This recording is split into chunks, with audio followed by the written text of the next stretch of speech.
this man's been a good member of Congress. He served Florida well, and he served America well.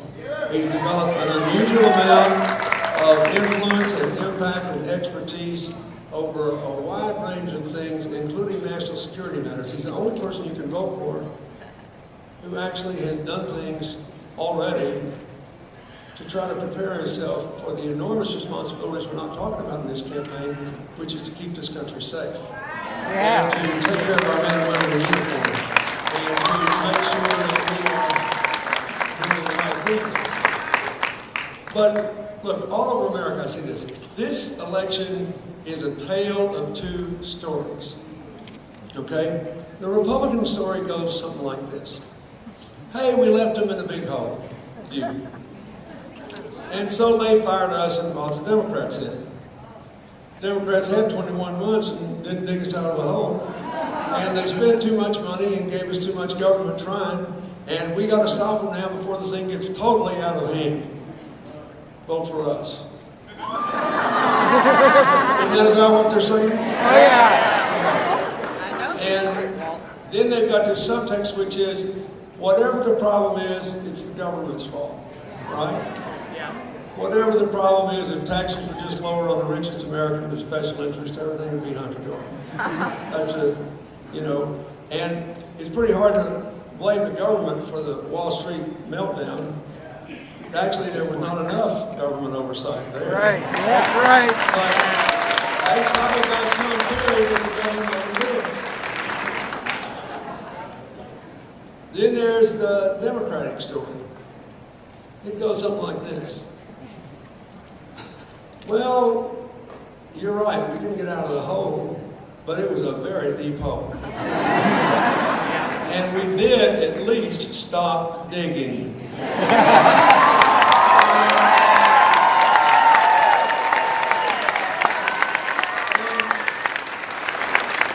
have the right plans to create jobs and to educate and train people to do the jobs. And we don't think handing Social Security over to Wall Street and Medicare over to the health insurance companies is a very good idea. And we want us to go together into the future. Our ideas are better. Now, what you have to decide in Florida in the Senate race, and what every American has to decide is, which story are you going to embrace, filled out by the candidate choices and what they emphasize. Like offshore drilling is a big issue here. It's not in every state. Privatization of Social Security, I hope, is a bigger issue here than in most places. We got no business handing Social Security over to Wall Street. That's really why. And I can tell you, it is not necessary. So let's just suppose we treat this as something important for a change. No, listen to me. I don't want, especially young people. When something is really, really important to us, like football, well, we care a lot about the facts, don't we? Yeah. Did y'all see that ESPN ad where there's these two college football players are having lunch in a cafeteria, sitting across from one another, nobody else sitting at the table. These four guys are looking for a place to sit down to lunch. All the other tables are full. The four guys are kind of lumpy and obviously never did an hour's worth of exercise among them. And they saunter up to these football players. And these football players are having this dazzling discussion about last week's game and what the passing percentages were and what the yards were and how much they rushed for and who did what and how the quarterback gripped the ball when he threw it. And it sounded like Einstein and Fermi discussing theoretical physics. It was breathtaking. So these guys are standing there, and the lead guy's got big old red glasses on, and finally he looks at him and he said, "Nerds," and he walks off. What's the point I'm trying to make? If we really care about something, we want to know the facts. It's only when something doesn't matter, like your future, the economy, whether you have a job, whether you can buy a home, whether you can go to college, that we say, don't bother me with the facts. I got my mind made up. I know where I am on this. Isn't that what's going on? Yeah. So let's just give me 10 or 15 minutes here to pretend that we are hiring a coaching staff for America's next big football game against the world. And let's look at the facts, okay?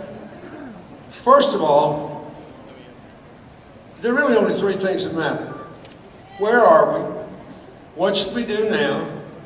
Who's more likely to do it? The rest of this is all smoke and mirrors. That's right. So let's talk about where we are, because that will explain both the challenge we face and it will explain the political problem. Where are we? If you want to give a speech, why don't you wait till I finish?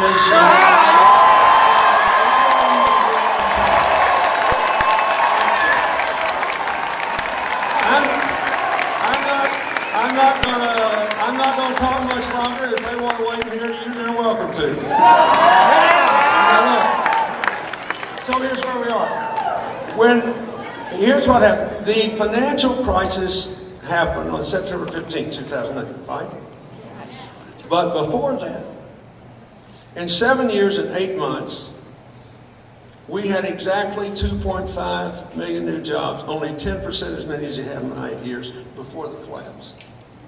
Before the collapse, after inflation income for family was $2,000 lower than it was the day I left office.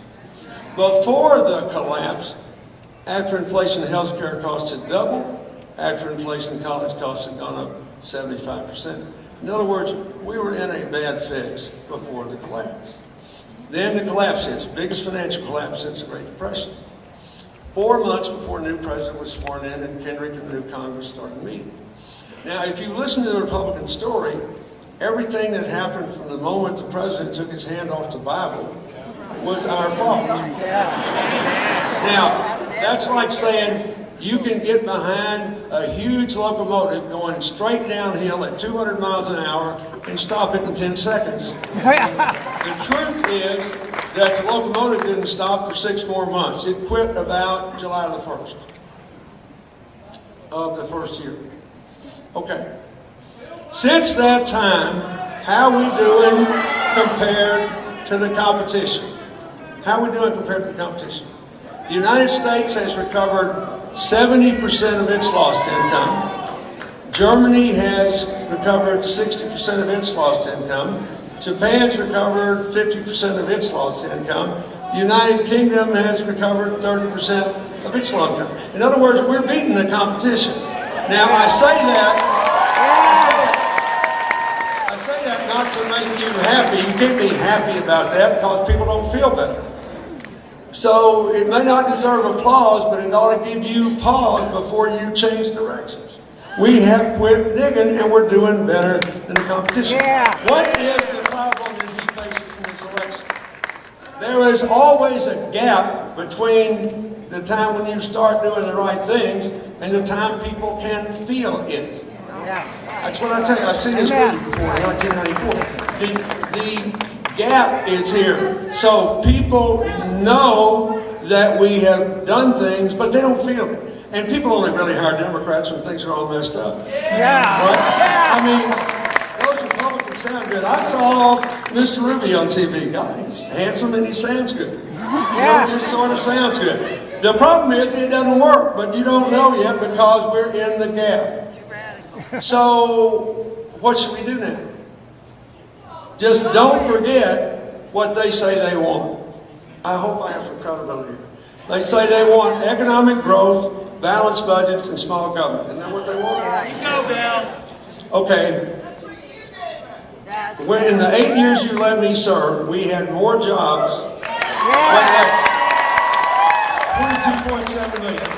10 times as many as in the 8 years after I left. More jobs in total than in the 12 years before I was there and the 8 years after I left. So, then they say they want a balanced budget. They always say that, but it's bait and switch.